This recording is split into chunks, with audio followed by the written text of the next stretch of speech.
Hello, everyone, and welcome to the panel, which will be discussing wound infection in humanitarian emergencies. We are here together to reduce infection. We have over 900 people who have subscribed to this webinar today from over 65 countries from all around the world. It's about sharing of good practice, the best practice, and innovation to help reduce wound infection in environments specific to humanitarian emergencies. Key guidelines and protocols for acute wounds. The International Federation of Red Cross and Red Crescent Societies, the International First Aid Resuscitation and Education Guideline 2020. The WHO, Management of Limb Injuries During Disasters and Conflicts. Global guidelines for the prevention of surgical site infections, Doctors Without Borders, Medical Protocol, Wound Care Protocol. The International Federation of Red Cross and Red Crescent Societies, with the help and collaboration of the international organizations such as the International Liaison Committee on Resuscitation, European Resuscitation Council, publishes international first aid, resuscitation, and education guidelines every 5 years to the attention of first aid program designers, program managers, education and scientific committees, and also the trainers. And it's very clear that then the application of these guidelines will have to be translated by the implementation of contextualized tools, such as the first aid manual, but also educational tool that will have to be used by the trainers. The guidelines don't replace first aid manual and associated education material. I would encourage everybody to have a look at that publication that we did with WHO and ICRC, the management of limb injuries in conflicts and disasters. It's online, it's free accessible, anybody can download it. And it's really, we put those things that we knew for decades, but we try to have a panel of military experience, humanitarian experience, academic backup, and to put it clearly into guidelines and have a look at it. The management of limb injuries in disasters and conflicts. We chose to start with the limb injuries because that's 80–90% of the patients when you go into a humanitarian disaster, because the patients, regrettably, with truncal injury, they mostly die because we are too late with the assistance. So making sure that we are aware of the evidence and science on what all of that wound protocol is. The challenge is the education and the loss in translation, and making sure that we're giving people pictorials to know how to do the wound care and really spend that time, because that is going to pay it forward for the next patient and keeping the patient safe. The guidelines and protocols referenced in the webinar can be downloaded, as I mentioned at the beginning, at the website of the Infection Reduction Partners, as you can see here on the screen, www.infectionreductionpartners.com. Key points from the guidelines about irrigation. The International Federation of Red Cross and Red Crescent Societies, the International First Aid Resuscitation Education Guidelines 2020. Clean the wound and cover it to increase healing and reduce the risk of infection. The WHO, Management of Limb Injuries During Disasters and Conflicts. Volume is important. Irrigate with a volume between 3 and 12 liters of fluid. Topical antibiotics are not effective and leads to more antibiotic resistance. These should be avoided. Systemic antibiotics cannot replace cleansing and surgical debridement of wounds. Doctors Without Borders, the wound care protocol, the decision to apply an antiseptic or not, or to start a systemic antibiotic or not, will be taken based on the wound classification by the medical team. The purpose of effective wound irrigation. What is a wound irrigation? It's a steady flow of solution across an open wound surface. Why should you irrigate the wound? You want to remove debris, you want to reduce overall microbial load, and you want to hydrate the wound. The goals of this wound irrigation.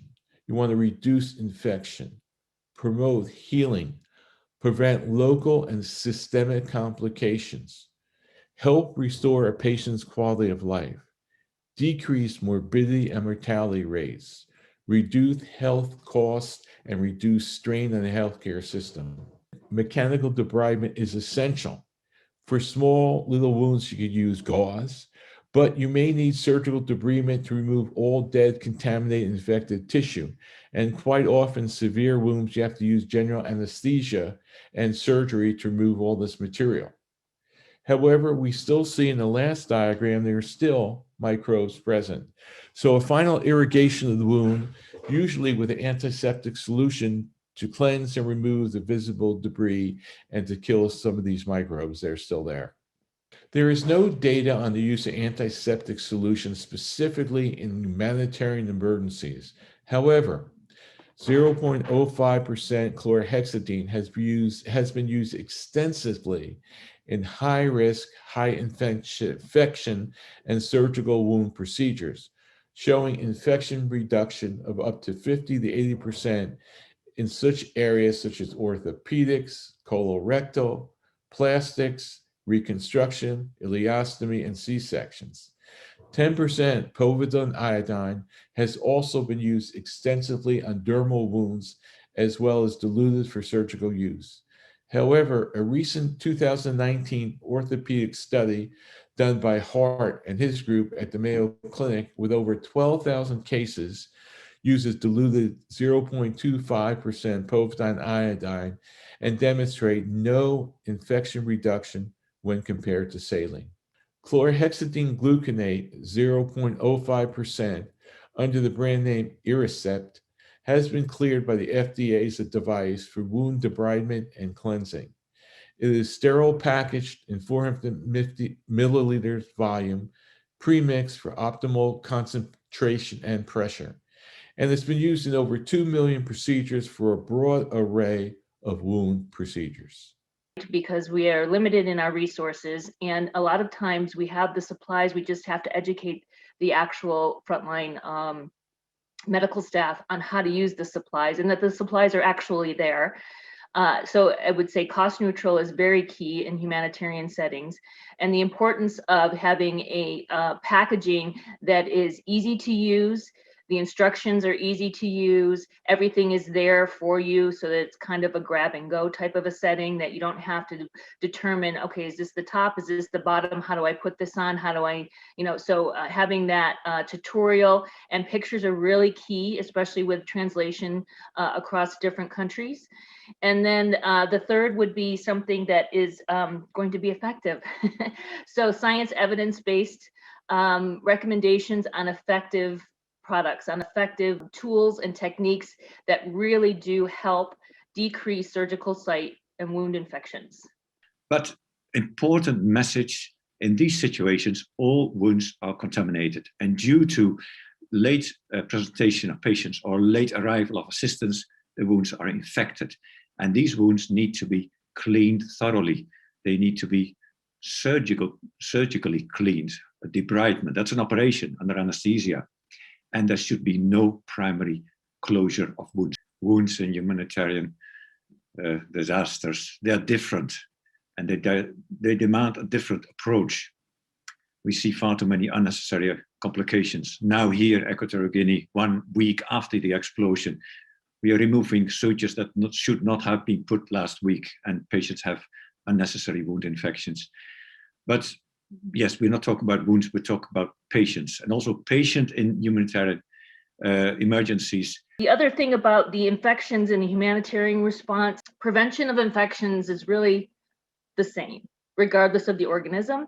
A lot of the different variety of wounds in the humanitarian setting are going to be addressed differently. But in infection prevention and control, we should really be handling all wounds in a standardized way. We should be doing asepsis, sterile technique when it's appropriate, not reusing supplies, making sure that the environment is clean, that we're doing hand hygiene, and all of these prevention measures in between each patient, not going from patient to patient to patient. And in a humanitarian setting, it can be difficult, especially in a catastrophic event, to do that. But we aim to do that as best that we can. Our main goal, and my main goal here, is to put the patient first and make sure that we're discussing the patient and making sure that it is a safe environment for the patient as best that we can deliver. We can't always do everything perfectly, but we can always improve on care. National societies should use and adapt the guidelines according to their local cultural, linguistic, technological, environmental, and legal context, including the local prevalence of injuries and illnesses. That's very important, and the flexibility is very important. The adaptation must also consider the population capacities and available resources. In addition, the guideline provides scientific evidence for first step program managers and designers to make strategic decisions. Last and not least, the implementation of communication campaign is also very important, because indeed, in order to train a maximum of community members, it is important to spread messages that make people understand that the first responder is often a family member or a person very close to the victim. These messages have a main objective to develop the confidence to act of this first responder, especially from the wounds, because they are so often on the daily life, but also during disaster life. It's very important that the lay public will be able to do something before the professional. If the antibiotics are needed, you better give them systemic. As a prophylaxis, again, they are not treatment. The treatment is the surgical debridement. It's prophylaxis. The patients come from outside, so it's mostly not resistant strains. That's why you can be small spectra at the beginning. No topical antibiotics. There were several questions about it, but we don't use it, and it seems not to be good. If in the hospital setting the wounds get reinfected, then it's not a matter of starting to culture wounds and change antibiotics. No, that patient needs a redebridement. It needs another surgical cleaning. And as I said, the choice of the antibiotics, you don't have to make that up yourself. Just have a good look at the protocols of the recognized institutions like MSF, WHO, ICRC. They're good protocols, and use them as such. But therefore, oral antibiotics for the wounds, I don't see a real reason for it. Either the patient won't need it, it's not serious enough, or it's not efficient enough because it's too serious and not topical. So systemic antibiotics for the patients with serious wounds that then undergo the surgical treatment. The antibiotics is just adjunct. The next steps are call to action.